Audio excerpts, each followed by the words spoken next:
आज जो है हम चर्चा करेंगे एकादशी के महत्व और उसकी प्रासंगिकता के ऊपर कि अभी के समय में एकादशी का क्या विशेष महत्व है और क्या अभी भी एकादशी करना आवश्यक है कि केवल पहले प्राचीन समय में ही आवश्यक था। इसके बारे में भी थोड़ा सा चर्चा करेंगे। तो relevant and benefits of Ekadashi, Ekadashi का प्रासंगिकता अभी के समय और उसके फायदे, इसके बारे में हम चर्चा करेंगे। तो एकादशी जो है, भारत में सभी लोग जानते हैं कि एकादशी एक तिथि है जो कि हर 15 दिन में आती है। जब चंद्रमा बढ़ता रहता है उसके हिसाब से जो है तिथि निर्धारित की जाती है। जैसे पहला दिन होता है प्रथमा, द्वितीया, तृतीया, चतुर्थी, पंचमी, षष्ठी और ऐसे 11वें दिन जो है एकादशी बोलते हैं उसको। संस्कृत में 11 को एकादश बोलते हैं, तो उस तिथि का नाम है एकादशी, या सामान्य भाषा में 11 भी बोलते हैं उसको। तो एकादशी जो है भगवान को अत्यंत प्रिय है और इसलिए जो है जो वैष्णव है वो एकादशी का व्रत करते हैं। जो वैष्णव है या वैष्णव बनना चाहते हैं, वैष्णव कौन है? जो भगवान के भक्त है वो वैष्णव कहलाते हैं। और जो भक्ति में आगे बढ़ना चाहते हैं उसके लिए एकादशी बहुत ही लाभदायक है। तो भगवान जो है शाश्वत हैं और जीव भी शाश्वत है। जैसा हम बताए, आत्मा जो है कभी ना तो उसको जन्म मिलता है ना कभी उसका मृत्यु होता है। तो हम भी शाश्वत हैं और भगवान भी शाश्वत हैं, पर हमारा शरीर बदलता रहता है। पर हम वास्तव में शरीर से अलग हैं, आत्मा है, हम शाश्वत हैं। तो आत्मा और भगवान का, जीव और भगवान का संबंध भी शाश्वत है।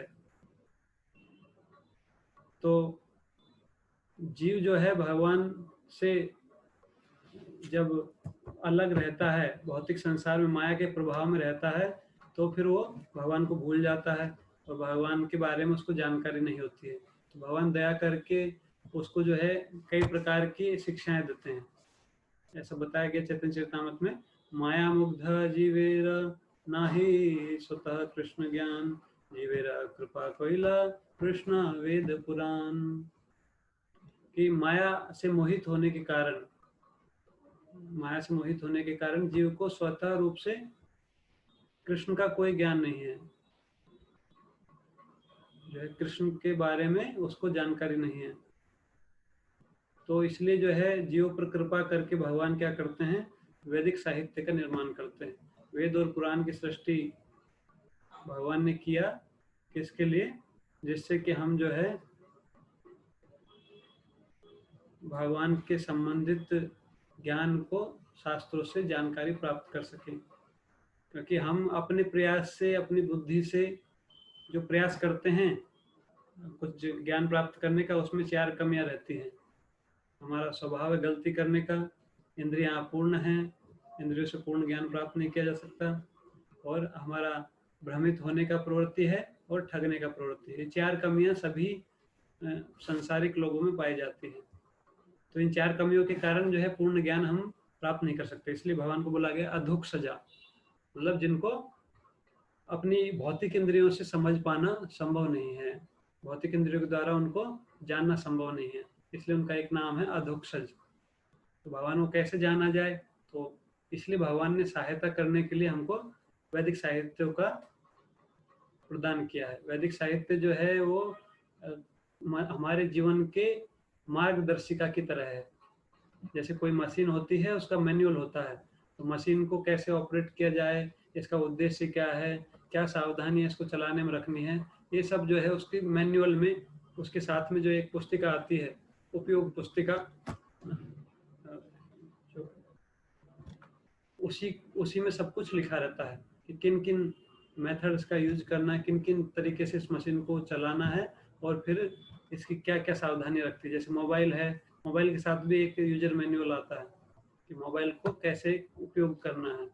अगर उसको पानी में डाल देंगे तो वो खराब हो जाएगा, अगर उसको जोर से गिराएंगे तो उसका स्क्रीन टूट जाएगा। ऐसे ही जो है हर एक वस्तु को उपयोग करने का कुछ ना कुछ तरीके होते हैं। कुछ उपयोग करने के तरीके हैं, कुछ उसको सुरक्षा करने के तरीके हैं। ऐसे ही भौतिक जगत में जो रहने वाला जीव है उसको क्या करना चाहिए, क्या नहीं करना चाहिए, ये सारा वर्णन जो है शास्त्रों में वो बताया गया है। तो शास्त्र जो है वो उपयोग पुस्तिका की तरह है। अगर कोई शास्त्र का उपयोग करे और उस प्रकार से अपने जीवन को ढाले, उस प्रकार से कार्य करे, तो फिर वो सुखी रह सकता है। भगवान भगवत गीता के 16वें अध्याय में बोलते हैं कि जो शास्त्र की विधि का पालन नहीं करते वो ना तो सिद्धि प्राप्त करते हैं, ना सुख प्राप्त करते हैं, ना ही परम गति को प्राप्त करते हैं। यह शास्त्र विधि मुत्सृज्य वर्तते काम कार्थः न स सिद्धिम अवाप्नोति न सुखम न परम गति। इस प्रकार से भगवान बताते हैं भगवत गीता में कि जो शास्त्र विधि का पालन नहीं करता तो ना सुख प्राप्त करता है, ना सिद्धि प्राप्त करता है, ना परम गति को प्राप्त करता है। इस शरीर को छोड़ने के बाद उसका जो गंतव्य है भगवान की तरफ आगे बढ़ने के मार्ग पर भी उसको कोई लाभ नहीं हो पाता है। इसलिए जो है शास्त्रों का पालन करना चाहिए और शास्त्रों से हमको जानना चाहिए कि हमारे लिए क्या कार्य है, क्या करना है, क्या नहीं करना है।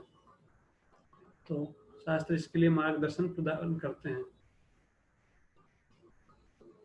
उसके बाद में ये जो है 16वें अध्याय का 23वां श्लोक था जो मैं अभी बोला। इसके बाद में बोलते तस्मात् शास्त्रम प्रमाणम ते कार्य कार्य व्यवस्थितो ज्ञात्वा शास्त्र विधानोक्तम कर्म कर्तुम यर्हसि। कि इसलिए जो है हमको सबको, हमारा ये सबका कर्तव्य है कि हमको जानना चाहिए शास्त्रों के द्वारा कि हमारा क्या कर्तव्य है, क्या हमको करना है, क्या नहीं करना है, किन नियमों को हमको पालन करना चाहिए, जिसके द्वारा हम क्रमशः ग्रेजुअली जो है धीरे धीरे भगवान की तरफ आगे बढ़े, अपनी स्थिति से उन्नत अवस्था को प्राप्त करें। तो वैदिक साहित्य बताता है कि उसमें बहुत सूक्ष्म चीजों के बारे में बताया गया है कि किन किन चीजों का हमारे शरीर पर प्रभाव पड़ता है, हमारे मन पर प्रभाव पड़ता है और हम पर प्रभाव पड़ता है, आत्मा पर प्रभाव पड़ता है। किन कार्यों करने से शरीर ठीक रहता है, शरीर के साथ इसके बारे में पूरा डिटेल बताया गया। जैसे आयुर्वेद है उसमें आयु विज्ञान है, शरीर का विज्ञान बताया गया है। ऐसे ही जो जीवन का विज्ञान है वो भी बताया गया है, मानसिक विज्ञान भी बताया गया है और आत्मा का विज्ञान भी बताया गया है। तो इसलिए जो है जो शास्त्र बताते हैं कि अलग अलग दिन का अलग अलग महत्व है और उसके अलग अलग नियम हैं। जैसे अभी कुछ दिन पहले गवर्नमेंट ने लॉकडाउन किया था। सामान्य स्थिति में कोई भी व्यक्ति अपने घर से बाहर घूम सकता है, कुछ लोगों से मिल के बातचीत कर सकता है, घर पर कुछ प्रोग्राम करवा सकता है। पर जब गवर्नमेंट ने नियम बना दिया कि अभी जो है लोग इकट्ठा नहीं हो सकते, कर्फ्यू लगा दिया, लॉकडाउन कर दिया और उसमें भी चालान बना दिया, अगर कोई बाहर मिला तो फिर उसके ऊपर चार्ज किया जाएगा। उसी प्रकार से भगवान ने जो है कुछ नियम सृष्टि के लिए बनाए हैं। तो उनमें से जो है एक महत्वपूर्ण चीज जिसका आज हम चर्चा करने वाले हैं, एकादशी। तो एकादशी का दिन जो है भगवान ने नियत किया है जिसमें हमको अन्न नहीं खाना है। सामान्य दिन में अगर कोई अन्न खाए तो उसमें कोई समस्या नहीं रहती, पर एकादशी के दिन अन्न खाने के लिए वर्जित किया गया है, अन्न को खाने के लिए मना किया गया है, क्योंकि अन्न खाने से उस दिन भी पाप लगता है। अगर कोई भगवान को अर्पित किए बिना अन्न खाता है किसी भी दिन, तो उसको जो है उसमें जो भी प्रोसेसिंग हुआ, जैसे पेड़ उगाया तो उसमें खेती करने में कई सारे कीड़े मर जाते हैं, जब फसल तैयार होती है उसको गेहूं को निकाला जाता है तो उसमें भी कई सारे जीवों की हत्या होता है, और जब जो है जो गेहूं को लाकर पीसा जाता है तो उसमें भी कई सारे जीव मर जाते हैं। तो इसलिए जो है उन सब का पाप किसको लगता है, जो उसको जो खाता है, उसका जो भक्षण करता है उसको इसका सारा दोष लगता है। तो इसलिए भगवान बताते हैं कि यज्ञ शिष्टाशिनः संतो मुच्यन्ते सर्वकिल विषय भुंजते ते तो गम पापा ये पचन्ति आत्म कारणात्। कि जो मुझे अर्पित किए बिना भोजन खाते हैं वो पाप खाते हैं, और पाप का फल क्या होता है? पाप का फल होता है दुख। जितना हम पाप करेंगे उतना दुख हमको उठाना पड़ता है। जैसे अगर हम किसी व्यक्ति को कुछ कष्ट पहुंचाएंगे तो उतना कष्ट हमको मिलेगा। तो इसलिए जो है भगवान, ये कर्म का नियम है, बहुत विस्तृत में भगवत गीता में वर्णन किया गया है इसको। पर जो भगवान को अर्पित करके भोजन खाते हैं, बोलते यज्ञ शिष्टा सिन्हा संतो, मुच्यन्ते सर्व किल्बिषः, सारे प्रकार के किल्बिष मतलब पापों से मुक्त हो जाते हैं। कौन? जो यज्ञ में के अवशिष्ट को खाते हैं। यज्ञ मतलब भगवान को अर्पित करके भोजन जो खाते हैं, भगवान को चढ़ाया हुआ भोजन जो खाते हैं भगवान श्री कृष्ण को, तो वो सारे पापों से मुक्त हो जाते हैं। पर एकादशी के लिए भगवान ने नियम बनाया कि एकादशी को कोई अगर भगवान को अर्पित किया हुआ भी अन्न प्रसाद खाएगा तो उसको पाप लगेगा। एकादशी के दिन भगवान उस पाप को दूर नहीं करते हैं, तो इसलिए एकादशी के दिन जो भगवान को भोग लगा सकते हैं पर उस प्रसाद को हमको खाना नहीं चाहिए। तो ऐसा जो है भगवान ने नियम बनाया, तो हम इसको बहुत आसानी से समझ सकते हैं। जैसे कि हमारा जो कोई कंपनी होता है या कोई घर होता है वो गवर्नमेंट के नियमों के अधीन होता है, और जो नागरिक हैं वो भी गवर्नमेंट के नियमों के अधीन है। युद्ध की स्थिति में अलग नियम लागू हो जाते हैं, अलग अलग टाइम पे अलग अलग नियम लागू रहते हैं, और ये देश काल परिस्थिति के हिसाब से बदलते रहते हैं। उसी प्रकार से जो ये सारा संसार बनाया गया है वो भी कुछ नियमों के अधीन कार्य करता है। तो भगवान ने ये नियम बनाया कि एकादशी की तिथि को हमको क्या करना चाहिए, अन्न को नहीं खाना चाहिए। अन्न, दाल, जो अन्न में आते हैं वो पदार्थ है, अन्न है, दाल है, तिल है, ये जो चीजें हैं, सोयाबीन भी है, जो दाल में आते हैं वो सब, उसको नहीं खाना चाहिए। और फल, पानी, दूध, दही, इस प्रकार की चीजें जो कि अन्न में नहीं आती हैं, सब्जियां कुछ जो है उनको हम सेवन कर सकते हैं इस दिन, उसको भगवान को अर्पित करके फिर खा सकते हैं। तो ये जो है इसका कारण है कि एकादशी के दिन फास्टिंग करने का। और ऐसा नियम भगवान ने क्यों बनाया, तो भगवान बहुत दयालु हैं। तो ऐसा बताया जाता है कि एक बार जो है वो जो नरक के आसपास से जा रहे थे, तो नरक में से उनको बहुत जोर जोर से आवाजें आ रही थी लोगों के तड़पने की। तो भगवान ने पता किया कि ऐसा ऐसा क्यों हो रहा है, इतने लोग क्यों यहाँ पर तड़प रहे हैं। तो उनको तो पता था सब कुछ, पर उनका अलग अलग लीलाएं रहता है ना। तो फिर उन्होंने पूछा यमराज जी से, पता किया तो बताया कि ये जो लोग हैं इनके कई कई करोड़ों अरबों पाप हैं, तो ये कई अरबों करोड़ों सालों तक यहीं पड़े रहने वाले हैं और इनको बहुत कठोर यातनाएं दी जाएंगी, तब जाके इनका शुद्धिकरण होगा। तो इसलिए जो उन्होंने जो है उनकी इस दयनीय स्थिति को देखकर भगवान ने ये बोला कि जो एकादशी के दिन जो अन्न खाएगा वो इन लोगों के पापों में से कुछ पाप बांटेगा। एकादशी को जो अन्न खाएगा, जो नरक में रहने वाले जो बहुत कई कई करोड़ों सालों तक जिनको यातनाएं दी जानी है, उनके पाप जो है उस दिन अन्न में वास करते हैं, और उसको जो भक्षण करेगा उसको भी वो पाप लगेंगे। इसलिए जो है अन्न को खाने से मना किया गया है। और सामान्य दिन में जो है अन्न खाते हैं तो उसमें जो पाप रहता है, जो उसके जो संसार में जो भी कार्य होता है उसमें कुछ ना कुछ पाप और पुण्य रहता ही है, तो इसलिए जो है उसको भी अर्पित करके खाना चाहिए। और एकादशी को अन्न भी भगवान को अर्पित किया जा सकता है, भगवान को इसमें दिक्कत नहीं है, पर उसको हमको प्रसाद रूप में भी खाना नहीं चाहिए। प्रसाद रूप में हमको केवल जो अन्न नहीं है उसी को खाना चाहिए। इस प्रकार से जो है शास्त्र में इसका वर्णन किया गया एकादशी के महत्व का। और एकादशी तिथि जो है भगवान को अत्यंत प्रिय हुई, क्योंकि एक ऐसा लीला आता है कि एक राक्षस थे जिनसे सारे देवता हार चुके थे, तो लास्ट में भगवान विष्णु उनसे युद्ध की, और युद्ध में जो है उसको हराना संभव नहीं हो पा रहा था, भगवान ऐसा लीला कर रहे थे। तो लास्ट में भगवान जो है बीच में युद्ध छोड़ के एक गुफा में जाकर बैठ गए, और राक्षस जो है उनके पीछे पीछे गया, तो देखा कि भगवान सो रहे हैं आराम से, तो उसने सोचा कि अभी बहुत अच्छा मौका है। तो वो भी थक गया था, वो भगवान को जीत नहीं पा रहा था, उसका बहुत इच्छा था, तो इसलिए उन्होंने सोते हुए ही उनके आक्रमण करने का प्रयास किया। जैसे ही वो आक्रमण करने वाला था तो भगवान के शरीर से एक सुंदर कन्या उत्पन्न हुई, और उसने जो है उस राक्षस का वध कर दिया। और बाद में जब भगवान उठे तो उन्होंने देखा कि इसने इस राक्षस को मारा, तो उससे बहुत प्रसन्न हुए और उनको बताया, बोले आपका तिथि रहेगा एकादशी, 11वां दिन जो है आपके लिए रिजर्व रहेगा, और आपने जो है मेरी सेवा किया, इसलिए जो है आप मुझे अत्यंत प्रिय है। तो जो व्यक्ति इस दिन उपवास करेगा, वो मेरे उपवास का अर्थ है भगवान के निकट जाना। उप मतलब पास में, वास मतलब रहना, तो उपवास जो है भगवान के निकट रहने का एक विधि है। तो इसलिए भक्ति के जो 64 अंग रूप गोस्वामी वर्णन किए हैं भक्ति रसामृत सिंधु में, उसमें से एक अंग है उपवास करना। एकादशी, जन्माष्टमी, रामनवमी भगवान के आविर्भाव दिवस हैं, और एकादशी का विशेष रूप से इन दिनों जप करना, वो उपवास करना, व्रत करना, कुछ व्रत लेना चाहिए। कम से कम इतना तो है कि एकादशी को अन्न नहीं खाना। ये व्रत जो है सबको लेने के लिए बताया गया है, शास्त्रों में बताया गया कि सभी व्यक्तियों को उपवास करना चाहिए। इसमें ऐसा बताया गया है कि जो बहुत छोटे बच्चे हैं उनके लिए थोड़ा छूट होता है, पर अगर उनको भी प्रैक्टिस करवाया जाए बचपन से ही तो बहुत अच्छा है। ऐसे ही जो वृद्ध व्यक्ति हैं उनको भी थोड़ा छूट दिया गया है। ऐसा बताया गया 8 साल से कम वाले और 80 साल से ज़्यादा वाले लोगों के लिए इसमें छूट है। उनको भगवान की तरफ से थोड़ा छूट दिया गया है। ये पूरा भगवान के हाथ में है छूट देना।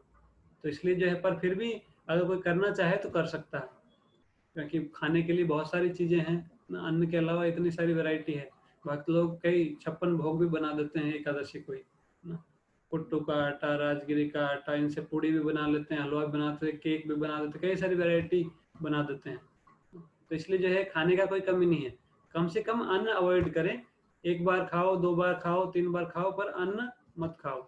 और कोई ज़्यादा तपस्या करना चाहता है तो निर्जला कर सकता है, या फिर पानी पी के फास्टिंग कर सकता है, या फिर कुछ फल खा के फास्टिंग कर सकता है, जूस पी के फास्टिंग कर सकता है, या फिर कुछ जो जैसे आटे हैं कई तरह के जो जो अन्न में नहीं आते, उनका उपयोग करके फास्टिंग कर सकता है।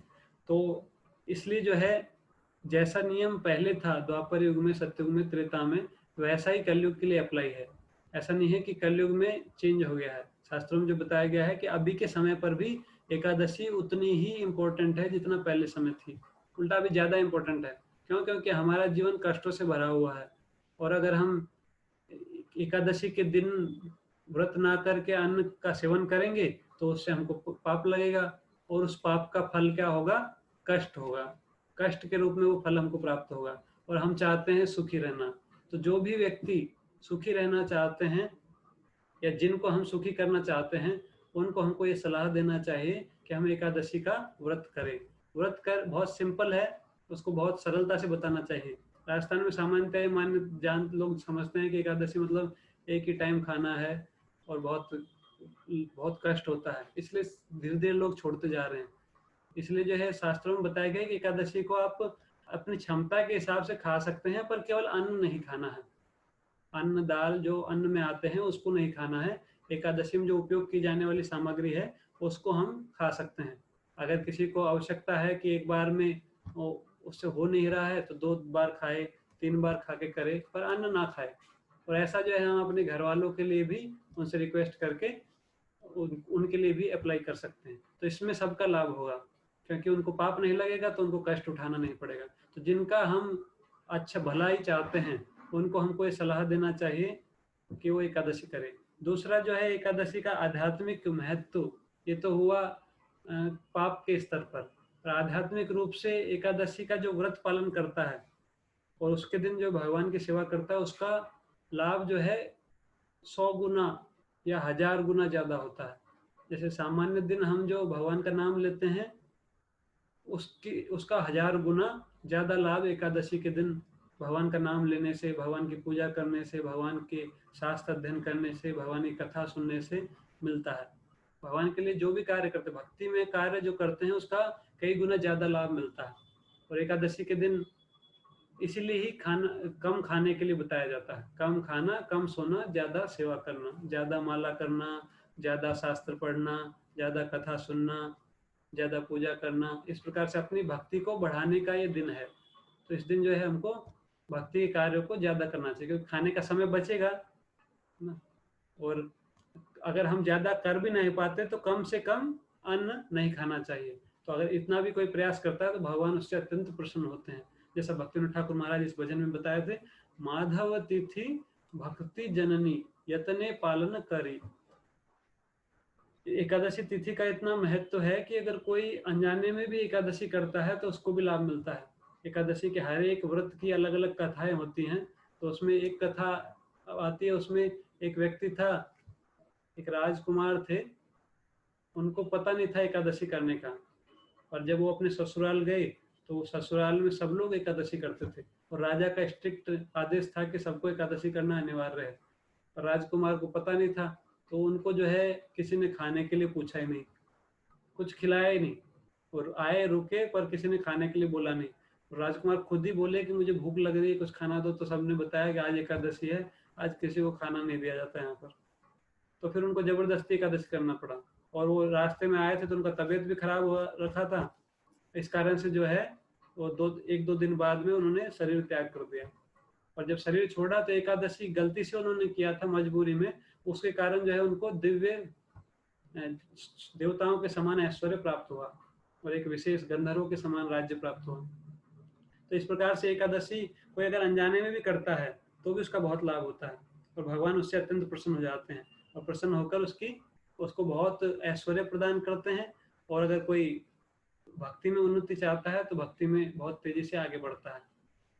और भक्ति में की जननी कहा गया है, भक्तिविनोद ठाकुर महाराज बोलते भक्ति जननी, भक्ति को उत्पन्न करने वाली है। अगर कोई सोचता है कि हमारे पास भक्ति नहीं है, तो एकादशी का व्रत पालन करने से भक्ति उत्पन्न हो जाती है, भक्ति को उत्पन्न कर देती है एकादशी। माधव तिथि भक्ति जननी यतने पालन करी, इसलिए लास्ट में बोलते हैं इसका हमको प्रयास पूर्वक पालन करना चाहिए। उसमें थोड़ा बहुत कष्ट होगा, क्योंकि हमारा अगर हम पहले से प्रैक्टिस नहीं किए हैं तो कोई नई चीज करने में कुछ परिश्रम लगता है, पर हमको परिश्रम को उठाना चाहिए, क्योंकि ये भगवान की भक्ति में आगे बढ़ाने वाली है, भक्ति को उत्पन्न करने वाली है, और भगवान को अत्यंत प्रिय है। और जो एकादशी पालन करता है वो भी भगवान को प्रिय हो जाता है। हमारा उद्देश्य है भगवान के प्रिय बनना, तो इसलिए जो हमको एकादशी में दृढ़ता से भगवान की भक्ति को में ज्यादा से ज्यादा प्रयास करना चाहिए। जैसा कि इसी भजन में लास्ट लाइन में भक्तिविनोद ठाकुर महाराज बोलते हैं, भक्ति विनोद कृष्ण भजने अनुकूल पाए यहाँ, प्रति दिवसे परम सुखी स्वीकार करो ताहा।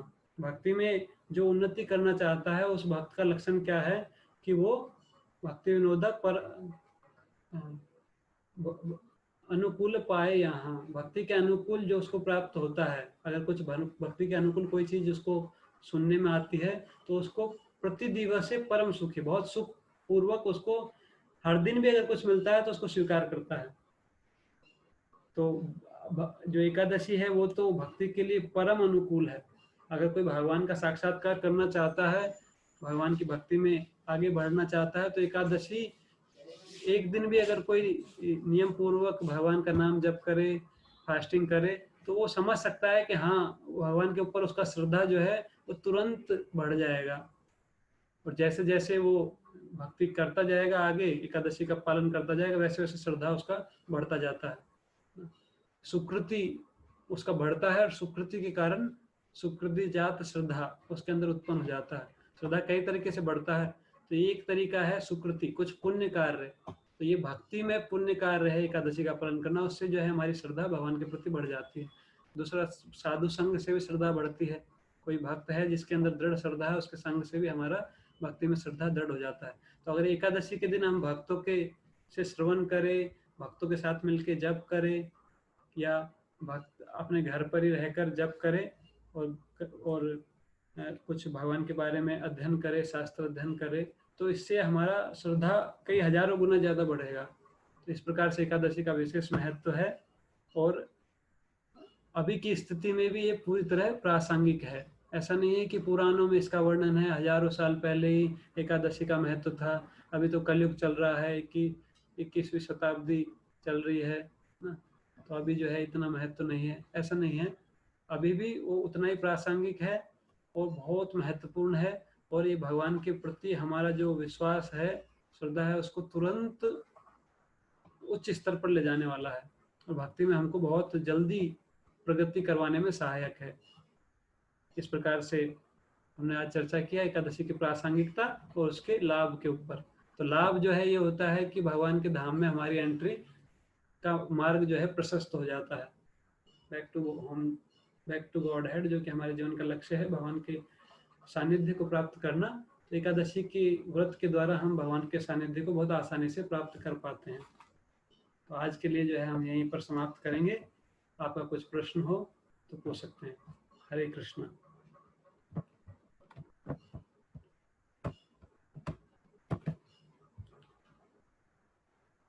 किसी का कोई प्रश्न नहीं है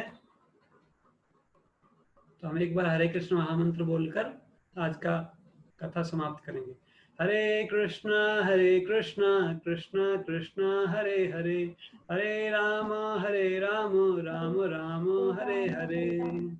एकादशी महामहोत्सव की जय। श्रील प्रभुपाद की जय। जय जय।